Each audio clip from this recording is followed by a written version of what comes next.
الکریم اما بعد فاعوذ باللہ من الشیطان الرجیم بسم اللہ الرحمن الرحیم قال امیر المؤمنین علی بن ابی طالب علیہ الصلوۃ والسلام تاللہ لقد علمت تبلیغ الرسالات واتمام العداد وتمام الکلمات وعندنا اہل البیت ابواب الحکم وضیاء الامر۔ سب سے پہلے تو آج کے عید سعید کے موقع پر میں تمام صاحبان ایمان کی خدمت میں ہدیہ تبریک پیش کرتا ہوں، اور بالاخص آج کی اس کانفرنس کے مؤسسین اور منتظمین اور بالخصوص حجت الاسلام والمسلمین علامہ مقبول حسین علوی صاحب اور ان کے ساتھی اور مرکز افکار اسلامی کا شکر گزار ہوں کہ عید غدیر کے اس پرسعید موقع پر انہوں نے اتنی خوبصورت محفل سجائی، اور تمام صاحبان ایمان کو اور علماء اور طلباء کو اور متلاشیان علم و حق کو جو ہے اتنے خوبصورت گفتگو سننے کا اور گفتگو کرنے کا موقع دیا۔ تو جو میرا موضوع ہے رابطہ قرآن اور نہج البلاغہ کے حوالے سے، اتنا وسیع موضوع ہے کہ اس کو اگر مختلف نشستوں پہ بھی تقسیم کیا جائے تو شاید ناکافی ہوں، لیکن جہاں تک آج کی اس محفل کے حوالے سے میں دو نکات کی طرف متوجہ کرنا چاہوں گا کہ اگر ہم قرآن اور نہج البلاغہ کی مشترکات کے حوالے سے دیکھیں تو ان کے ہاں ایک سیرہ واحدہ موجود ہے۔ سیرت واحدہ اس لحاظ سے موجود ہے کہ چار نکات ہمیں ایسے نظر آتے ہیں کہ جہاں قرآن اور نہج البلاغہ میں ہمیں ایک وحدت دکھائی دیتی ہے، اور وہ اس میں سے پہلا ہے تشکیک، کہ تمام منکرین قرآن نے قرآن کو کلام خدا ہونے کے بارے میں شک کا اظہار کیا۔ ایسے ہی جب سے یہ کتاب منظر عام پہ آئی تو لوگوں نے نہج البلاغہ میں شکوک و شبہات کے حوالے سے اظہار کیا کہ لیسا بن کلام علی، کہ حضرت علی علیہ السلام کا کلام نہیں ہے۔ لیکن اگر ہم دیکھیں علماء کی محنت کو تو کبھی ہمیں ہادی کاشف الغطاء کی مدارک نہج البلاغہ نظر آتی ہے، تو کبھی عبد الزہرا کی تحقیق مصادر نہج البلاغہ، کبھی عبداللہ نعمہ جیسے عظیم عالم کی مصادر نہج البلاغہ، اور کبھی شیخ محمد حسن آل یاسین کی نہج البلاغہ لمن، اور کبھی ہمیں آغا محمد دشتی کی استاد و مدارک نہج البلاغہ، اور جیسے ابھی ڈاکٹر شاہ سوار صاحب فرما رہے تھے امتیاز علی خان عرشی حنفی عالم دین، برِ صغیر میں سب سے پہلے جو کام کیا گیا استناد نہج البلاغہ کے حوالے سے، اور پھر بہت خوبصورت کام مستند نہج البلاغہ کے حوالے سے ڈاکٹر حسینی جلالی نے جو کام کیا، تو ایک یہ مشابہت ہمیں نظر آتی ہے کہ جیسے قرآن کے کلام خدا ہونے میں شک کیا گیا، ویسے ہی نہج البلاغہ کے کلام امیر المومنین ہونے میں شک کا اظہار کیا گیا۔ دوسری چیز جو ہمیں ان دونوں میں باہم نظر آتی ہے وہ ہے موضوعات کی وحدت۔ مباحث کے پہلو کو لیا جائے، ہدایت بشریت کے پہلو کو لیا جائے، تربیت بشریت کے پہلو کو لیا جائے، عقائد کو لیا جائے، اسس تربوی کو لیا جائے، جس لحاظ سے بھی ہم دیکھیں، وہ عقائد ہوں، وہ اصول دین ہوں، وہ فروع دین ہوں، اور اس لحاظ سے اگر ہم موضوعات کی فہرست میں دیکھنا چاہیں تو عظیم لبنانی عالم لبیب بیضون کی کتاب تصنیف نہج البلاغہ وہ اپنے لحاظ سے ایک منفرد کتاب ہے، تو ہمیں وہ تمام موضوعات نظر آتے ہیں جن کو قرآن مجید نے ہدایت بشریت اور انسانیت کے لیے پیش کیا۔ تو اس طرح یہ دوسرا نقطہ اشتراک جو ہے وہ وحدت موضوعات ہے جو قرآن اور نہج البلاغہ میں۔ تیسرا ہمیں استفادہ کے حوالے سے کہ یہ استفادہ جیسے قرآن نسل ہر رنگ و نسل کے لیے، قرآن نزول قرآن سے لے کے قیامت تک آنے والے لوگوں کے لیے جیسے قرآن ہر زمانے میں کتاب ہدایت ہے، ویسی اگر ہم نہج البلاغہ کی فصاحت و بلاغت کو دیکھیں تو ہمیں جب سے امیر المومنین نے یہ کلمات ارشاد فرمائے اس وقت سے لے کر یقیناً قیامت تک کے لوگوں کے لیے یہ کتاب ہدایت کا ذریعہ ہے اور استفادہ کا ذریعہ ہے، اور اس کے لیے آغا سلیمان ہادی کی کتاب تاثیر نہج البلاغہ کو دیکھا جا سکتا ہے، آغا حسن زادہ عملی کی کتاب الانسان الکامل کو دیکھا جا سکتا ہے، اسس التربویہ کو دیکھا جا سکتا ہے، اور بالخصوص جامعہ کوفہ نے عراق کے شہر میں جامعہ کوفہ یونیورسٹی کی طرف سے ایم فل اور پی ایچ ڈی کی سطح پہ جو مقالات کیے گئے کہ کس انداز سے ہر زمانے کے لوگ، ہر خطے کے لوگ، ہر نسل کے لوگ اس کتاب سے استفادہ کر سکتے ہیں جیسے قرآن سے۔ اور چوتھا جو نقطہ اشتراک ہمیں قرآن اور نہج البلاغہ میں نظر آتا ہے وہ کشف العلم ہے، کہ جیسے جیسے علوم نے ترقی کی ہے، جیسے جیسے ارتقاء آیا ہے، جیسے جیسے زمانے گزرتے جا رہے ہیں، ہر آنے والی صدی قرآن کی فصاحت و بلاغت کے حوالے سے، قرآن کے پیغام کے حوالے سے، قرآن کے نکات کے حوالے سے نئے نئے پہلوؤں کو آشکار کر کے اور علوم قرآنی کے حوالے سے نئے نئے پہلوؤں کو دنیا کے سامنے پیش کر رہی ہے۔ ویسے ہی اگر آپ ہر صدی کا مطالعہ کریں اور اس کے لیے مستند نہج البلاغہ آغا حسینی جلالی کی اگر آپ دیکھیں تو ہر صدی میں انہوں نے لکھا کہ 7ویں صدی میں، 8ویں صدی میں، 10ویں صدی میں کس طرح ایک ایک صدی کے لحاظ سے کیسی کیسی کتابیں منظر عام پہ آئیں، کن کن موضوعات کو تو آپ دیکھیں گے تو پچھلی صدی میں جو کچھ رہ گیا تھا وہ اگلی صدی میں آنے والے علماء نے بیان کیا۔ تو یہ قرآن اور نہج البلاغہ میں ہمیں ایک وحدت نظر آتی ہے کہ کس طرح ایک پہلا کیا ہے کہ دونوں میں تشکیک کے لحاظ سے، دوسرا وحدت موضوعات کے لحاظ سے، تیسرا مخلوق کے استفادہ کے لحاظ سے، اور چوتھا زمانہ جیسے جیسے ترقی کرتا جا رہا ہے مختلف پہلوؤں کو اشکارا کیا جا رہا ہے۔ اور اس کے لیے آغا تقی مصباح یزدی کی کتاب اگر دیکھا جائے تجلی القرآن فی نہج البلاغہ، یا اس طرح بہت سارے موضوعات پہ کام کیا گیا۔ اور اگر میں یہ کہوں جیسا کہ عظیم عالم دین آغا حبیب اللہ خوئی نے اپنی کتاب منہاج البراءہ کے مقدمہ کے صفحہ نمبر 80 پہ، جلد 1 کے صفحہ نمبر 80 پہ کسی شاعر کا ایک کلام نقل کیا، وہ صحیح ترجمانی کرتا ہے ہمارے ساج کے موضوع کی۔ وہ کہتے ہیں کہ کتاب کأن اللہ رصع لفظہ بجوہر آیات الکتاب المنزلی، کتاب یہ ایسی کتاب ہے نہج البلاغہ کأن اللہ، گویا کہ اللہ تعالیٰ نے رصع لفظہ بجوہر آیات الکتاب المنزلی، کہ قرآن جو اتاری ہوئی کتاب ہے اس کتاب کے آیات کے جواہر کے ساتھ اللہ نے نہج البلاغہ کے الفاظ کو مرصع کر دیا ہے۔ ہوا حکمن کالدر ینطق صادقا فلا فرق الا انہ غیر منزلی، یہ ایسی کتاب ہے جس نے حکمت کے موتیوں کو اکٹھا کر دیا جو سچ کے ساتھ گویا ہوتی ہے۔ گویا کہ آخر میں وہ کہتے ہیں فلا فرق الا انہ غیر منزلی، اگر ہم غور کریں تو قرآن اور نہج البلاغہ میں فرق، صرف ایک فرق نظر آتا ہے، اور وہ یہ ہے کہ قرآن آسمان سے نازل کردہ ہے اور نہج البلاغہ نازل کردہ نہیں ہے، ورنہ قرآن کے آیات کے جواہر کے ساتھ ہی الفاظ قرآن جو ہے وہ مرصع ہیں۔ اور دوسرا نقطہ، یہ پہلا نقطہ تھا میری گفتگو کا کہ قرآن اور نہج البلاغہ میں مشترکات کیا پائے جاتے ہیں، تو میں نے 4 نکات عرض کیے۔ اور اگر ہم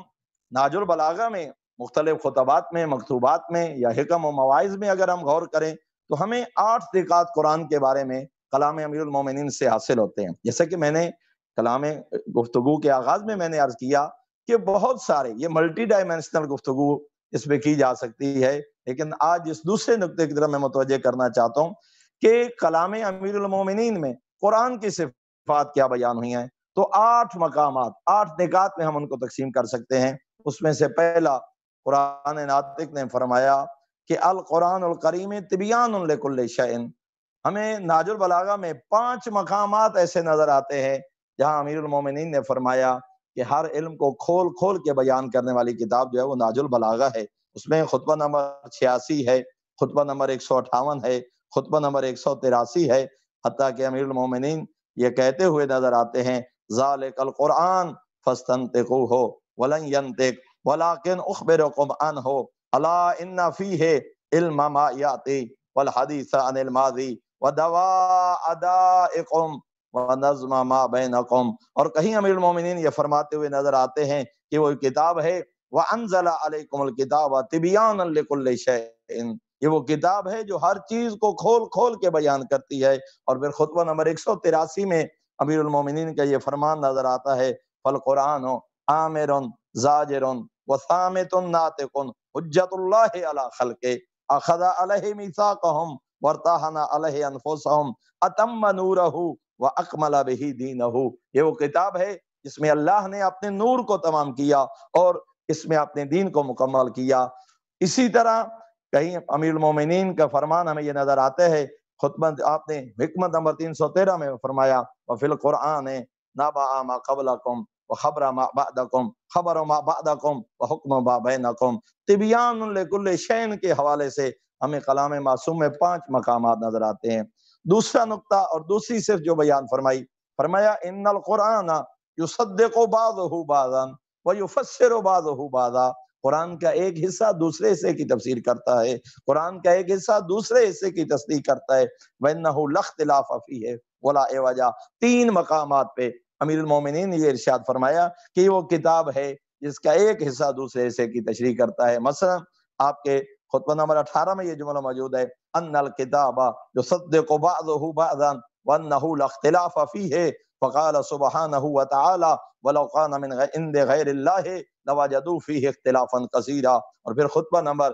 133 میں امیر المومنین فرماتے ہوئے نظر آتے ہیں، وَيَنْطِقُ بَعْضُهُ بِبَعْضٍ وَيَشْهَدُ بَعْضُهُ عَلَى بَعْضٍ لَا يَخْتَلِفُ فِي اللَّهِ وَلَا يُخَالِفُ لِصَاحِبِهِ عَنِ اللَّهِ۔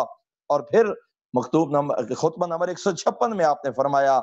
لا يَعْوَجُّ فَيُقَامُ وَلَا يَزِيغُ فَيُسْتَعْتَبُ، یہ ایسا کلام نہیں ہے، اس میں ایسی کجی نہیں آتی کہ اس کو سیدھا کرنا پڑے، اور نہ یہ حق سے الگ ہوتی ہے کہ اس کے رخ کو موڑنا پڑے۔ دوسری خوبی امیر المومنین نے بیان فرمائی، تیسری خوبی فرمایا انہو کتاب محفوظ الی یوم القیامہ۔ تین مقامات پہ امیر المومنین اپنے اس نہج البلاغہ کے ان خطبات میں تین مقامات پہ امیر المومنین کا جملہ نظر آیا۔ خطبہ نمبر 133 میں آپ نے فرمایا، وَبَيْتٌ لَا تُعْدَمُ أَرْخَانُهُ وَعِزٌّ لَا تُعْدَمُ آوَانُهُ، یہ وہ بنیاد ہے، یہ وہ عمارت ہے جس کے ستون کبھی بوسیدہ ہونے والے نہیں ہیں۔ اور خطبہ نمبر 156 میں فرمایا، وَلَا تُخْلِقُهُ كَثْرَةُ الرَّدْ وَوُلُوجُ السَّمْعِ، کثرت تلاوت اور کانوں کا اس کو بار بار سننا اسے کبھی پرانا نہیں کرتا، یہ قیامت تک کے لیے محفوظ ہے۔ ہر صدی میں، ہر زمانے میں یہ ایک نیا پیغام، ہر زمانے کے تقاضوں کے مطابق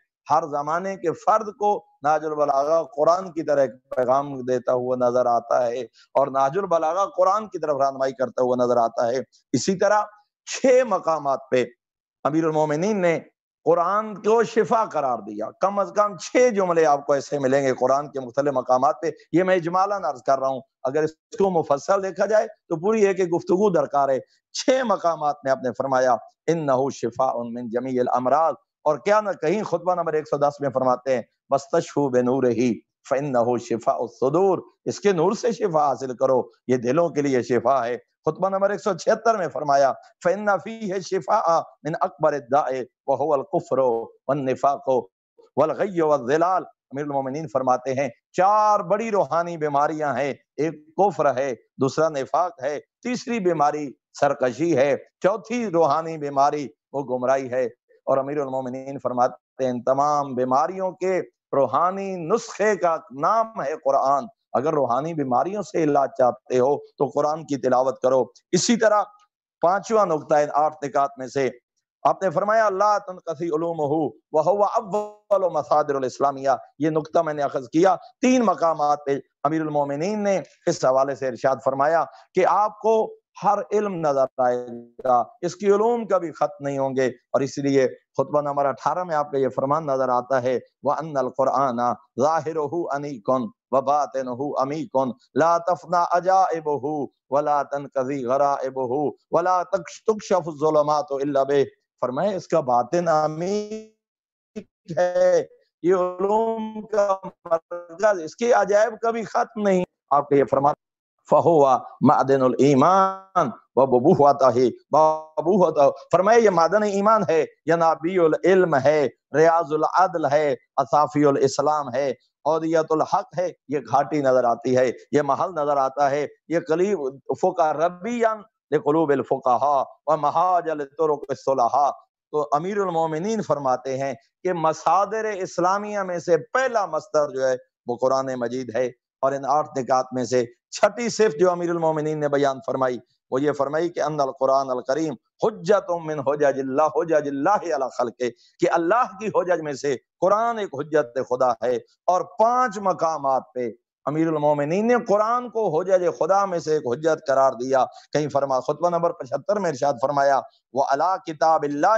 تُعْرَضُ الْأَمْثَالُ، مشتبہ باتیں در پیش آئیں ان کو قرآن پہ پیش کرو۔ اور خطبہ نمبر 83 میں یہ آپ کا جملہ نظر آتا ہے وَكَفَىٰ بِالْكِتَابِ حَجِيجًا، سب سے بڑی حجت خدا، سب سے بڑی دلیل قرآن نظر آتا ہے۔ اور کہیں فرمایا وَإِنَّ اللَّهَ سُبْحَانَهُ لم يعظ أحدا بمثل هذا القرآن فإنه حبل الله المتين سببه الامین. اور کہیں فرماتے ہوئے نظر آتے ہیں فالقرآن حجت اللہ علی خلقہ اخذ علیہ میثاقہم، قرآن حجت خدا ہے. اور ان 8 نکات میں سے 7واں نقطہ جو ہمیں کلام امیر المومنین میں سے نظر آتا ہے، وہ آپ نے یہ فرمایا کہ بشریت کی تمام مشکلات کی نجات کا ذریعہ قرآن ہے. ذالک ینجی البشریۃ من جمیع مشاکلہا، جتنی مشکلات ہیں وہ روحانی مشکلات ہیں، وہ دنیاوی مشکلات ہیں، وہ جتنی مشکلات ہیں ان مشکلات کا حل قرآن میں اللہ نے بیان کیا. اور اگر کلام امیر المومنین کا مطالعہ کیا جائے کم و بیش 14 مقامات پہ ہمیں یہ مفہوم نظر آتا ہے. کہیں فرمایا منہاجا لا یضل نہجہ، یہ وہ راستہ ہے جس پہ چلنے والا کبھی گمراہ نہیں ہوتا. کہیں فرمایا ومنازل لا یضل نہجہ المسافرون، یہ ایسی منزل ہے کہ اس کے رستوں پہ چلنے والے کبھی گمراہ نہیں ہوتے. اور کبھی فرمایا وَاعْلَمُوا، خطبہ نمبر 176 میں آپ نے فرمایا وَاعْلَمُوا أَنَّ لَيْسَ عَلَىٰ أَحْدٍ بَعْدَ الْقُرْآنِ مِنْ فَاقَةٍ وَلَا لِأَحْدٍ قَبْلَ الْقُرْآنِ مِنْ غِنَىٰ، قرآن کے ساتھ ہی کسی اور کا محتاج نہیں رہتا، اور دوسروں کو سب کو ساتھ لینے والا کبھی قرآن سے مستغنی نہیں ہو سکتا. اور خطبہ نمبر 169 میں آپ کا یہ فرمان ذیشان نظر آتا ہے ان اللہ بعث رسولا ہادیا بکتاب ناطق، کہ اللہ نے ہادی بنا کے نبی کو بھیجا لیکن ساتھ کتاب ناطق وَأَمْرٍ قَائِمٍ لَا يَحْلِقُ عَنْهُ إِلَّا هَالِكٌ. اور کہیں امیر کائنات یہ کہتے ہوئے نظر آتے ہیں وَلَكُمْ عَلَيْنَا الْعَمَلُ بِكِتَابِ اللَّهِ تَعَالَى وَسِيرَةِ رسول اللہ. 2 حجت خدا ہے. مشکلات کا حل چاہتے ہو، اہل بصرہ کو آپ نے خط لکھا تھا، اہل بصرہ کو فرمایا کہ حل چاہتے ہو تو اللہ کی کتاب پر عمل کرو. اور ان نکات میں سے 8واں نقطہ جو ہمیں نظر آتا ہے کہ آپ نے کم از کم 6 مقامات پہ قرآن کے پڑھنے کا حکم دیا، قرآن کی درس و تدریس کا حکم دیا. ویسے تو بے شمار مقام، لیکن مدارست اور اہمیت قرآن کے حوالے سے اگر کلام معصوم کا مطالعہ کیا جائے تو فرماتے ہوئے نظر آتے ہیں خطبہ نمبر 110 میں وَتَعَلَّمُوا الْقُرْآنَ، قرآن کی تعلیم حاصل کرو، فَإِنَّهُ أَحْسَنُ الْحَدِيثِ، اس سے بہتر کلام کوئی نہیں ہے. وَتَفَقَّهُوا فِيهِ فَإِنَّهُ رَبِيعُ الْقُلُوبِ، اور کہیں نظر آتے ہوئے نظر آتے ہیں طُوبَى لِلزَّاهِدِينَ فِي الدُّنْيَا الرَّاغِبِينَ فِي الْآخِرَةِ، دنیا میں زاہدین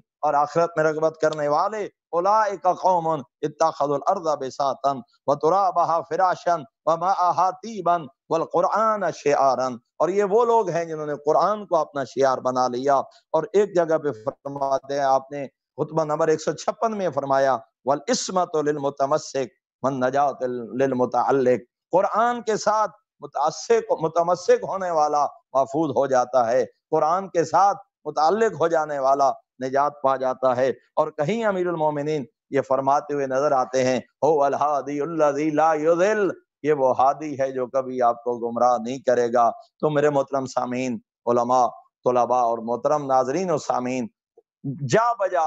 قرآن کی عظمت کو امیر المومنین نے اپنے اس نہج البلاغہ میں بیان کیا. آخری 2 جملے عرض کرنا چاہوں گا اور طالب دعا ہونا چاہتا ہوں. جہاں مفسرین اور قرآن کی وضاحت کرنے والوں کا ذکر فرمایا، اہل البیت کے بارے میں فرمایا فیہم قرائم القرآن وہم کنوز الرحمن ان نطقوا صدقوا وان صمتوا لم یسبقوا. تو میرے محترم،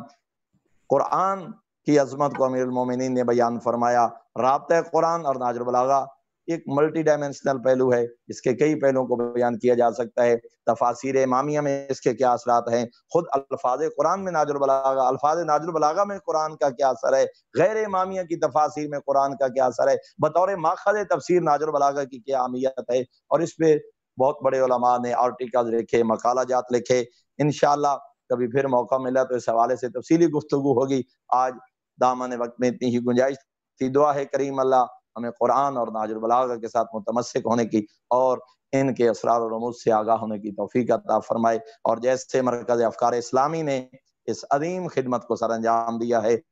اور ایک نئے سرے سے نہج البلاغہ اور اس کے درس و تدریس کی طرف لوگوں کو متوجہ کیا، خدا ان کی توفیقات میں اضافہ فرمائے اور ہمیں ان کا معاون بننے کی اور قرآن کریم اور نہج البلاغہ کے متعلقین میں شمار ہونے کی توفیق عطا فرمائے. وآخر الدعوانا ان الحمدللہ رب العالمین.